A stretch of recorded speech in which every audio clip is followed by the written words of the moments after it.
অনেক দিন হয়ে গেছে, আর কথা নেই, না ঝগড়া, না বোঝানো, না গুড নাইট।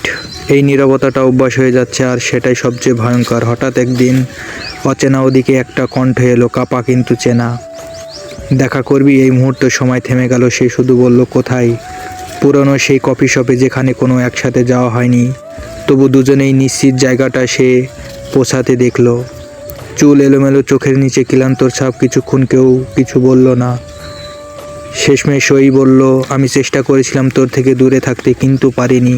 সে ধীরে ধীরে বলল যে, তাহলে এতদিন চুপ ছিলি কেন? একটা দীর্ঘশ্বাস। কারণ আমি জানি না আমি তোর জন্য যথেষ্ট কিনা। এই কথাটা যেন সব ভেঙে দিল। সে চোখের দিকে তাকিয়ে বলল, আমি কখনো যথেষ্ট খুঁজিনি, আমি শুধু তোকেই চেয়েছি। কফিটা ঠান্ডা হয়ে গেছে, চারপাশে শব্দ, কিন্তু ওদের জন্য পৃথিবীটা ছোট হয়ে এসেছে। এই হাতটা বাড়িয়ে দিল, হালকা করে ছুঁয়ে। একদিন আমি যদি সাহস পাই।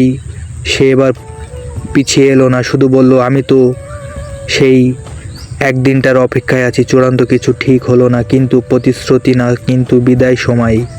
হাতটা ছাড়েনি কেউ, কিছু ভালোবাসা চিৎকার করে না, চুপচাপ হাতে ধরে বলে। সেই দিনের পর আর কিছু, সব কিছু আগের মতো হয়নি। আবারও আগের মতো দূর হয়, কিন্তু পুরনো কাছেও না। মাঝে মাঝে দেখা, মাঝে মাঝে কথা, আর মাঝখানে অনেক না বলা অনুভূতি। একদিন হঠাৎ সে বলল, আমি অন্য শহরে যাচ্ছি। কথাটা শুনে বুকের ভেতরটা কেমন ফাঁকা হয়ে গেল, তবু মুখে কিছু বলল না। কারণ কিছু ভালোবাসা আটকে রাখা নয়, টেনশন, বিদায়ের সময়। অনেক কথা বলার ছিল, কিন্তু শেষমেশ শুধু একটাই বলা হলো, নিজেকে হারাস না।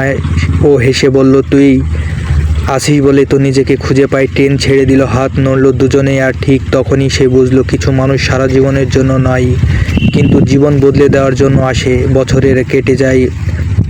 এক সন্ধ্যায় হঠাৎ মেসেজ, এখন কি তুই আসিস?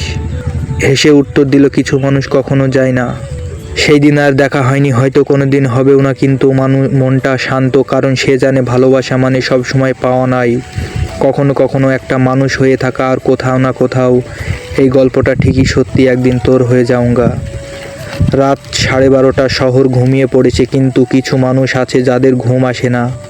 কিছু মানুষ শুনলেই সে জানালার ধারে বসেছিল, হাতের ফোনটা অনেকবার খুলে আবারও বন্ধ করছে। শেষমেশ নিজে মেসেজটা পাঠালো, এখন তোর জন্যই আছি। অনেকক্ষণ কোনো রিপ্লাই নেই, পুরনো সেই চেনা অপেক্ষা। বুকের ভেতরটা আবারও কেঁপে উঠে। হঠাৎ বলল, ওর কণ্ঠ আগের চেয়ে ভারী, কিন্তু নিজের। আমি ফিরেছি। একটা শব্দ, একটা বাক্য, কিন্তু মনে হলো অনেক দূরের পথ শেষ হলো কোথায়। কাপা গলায় প্রশ্ন, যেখানে তুই আছিস। পরের দিন দেখা হলো, কোনো সিনেমার মতো দৌড়ে এসে জড়িয়ে ধরা নয়, শুধু দুজনের পাশাপাশি দাঁড়িয়ে রইলাম।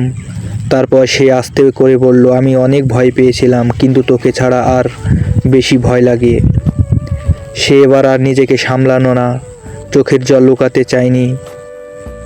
দুশ্চিন্তা করেছিস বলে সে ওই মুচকি হাসলো, কিন্তু ভুল জায়গায় আসেনি। কিছু মানুষ অনেক ঘুরে আসে, অনেক হারায়, তারপর বুঝতে পারে ভালোবাসা কোনো গন্তব্য নয়, এটা মানুষ। সে মনে মনে বলল, এই না হয় একদিন, পরের দিন তোর হো যাऊंगा।